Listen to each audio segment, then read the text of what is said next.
Other than that, you feel comfortable going to school in Antigua? No.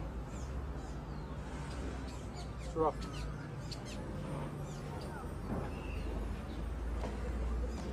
How about the teachers? They're kind to you, they treat you good? Yes. It's just the other students who give you a lot of trouble.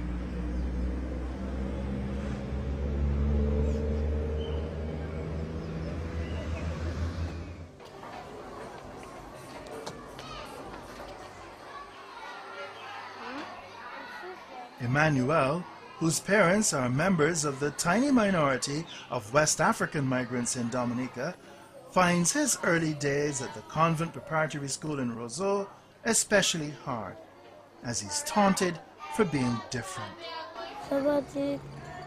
Somebody kicked me on my foot. I don't do anything to him. They said that my mom is stupid. He was white. No, He was black. you're of And course his black. head was very slim. And he's very bald head. Yes.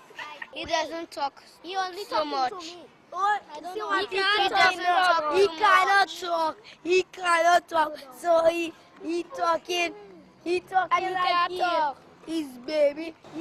They call the Haitians names. They would call them ugly, stupid, poor, poetry. I could give you a little story. One student came, he said, "Miss, I had one embarrassment yesterday." I said, "What?"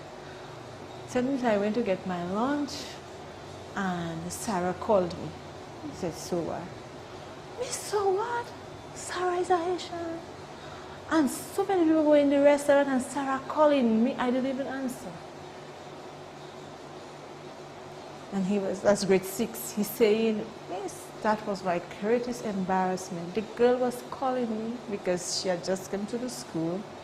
They were classmates. But he found out it was embarrassing for a Haitian to call him and other people should hear. He's a Haitian and she calling him for people to hear." So that was the attitude. And migrant children's right to education is affected by necessary administrative procedures. When I came in Antigua, I couldn't go to school. I live 2 days in my house because I can't come out the house. My mother, she no got the document to make me go to school. So she tell me, when you go to school, not talk to nobody, because that can make me go into a problem, because they don't want that. No, they say that too much Spanish people are in the islands.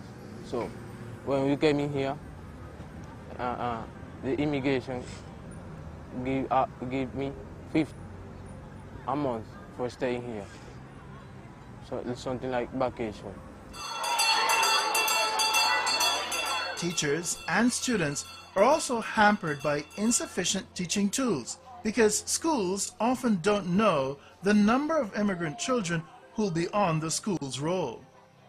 Many of the schools have been complaining when school opened in September, see this great influx of non-national, and as schools we never planned for that influx, and so we are short of textbook, short of furniture. So what the ministry has sought to do to alleviate the situation in schools is to have a cut-off period of June the 30th. What I have noted, once parents apply during that time and have all the paperwork in, I've never known of a problem of them getting into the school. So where do we go from here? Especially as more migrant workers seek opportunities in neighboring Caribbean states and, as conditions improve, ultimately bring their children. In the countries we visited, teachers, parents, and students want to see the education system change to meet the reality of a changing classroom, from immigration procedures to language training to new teaching materials and methods.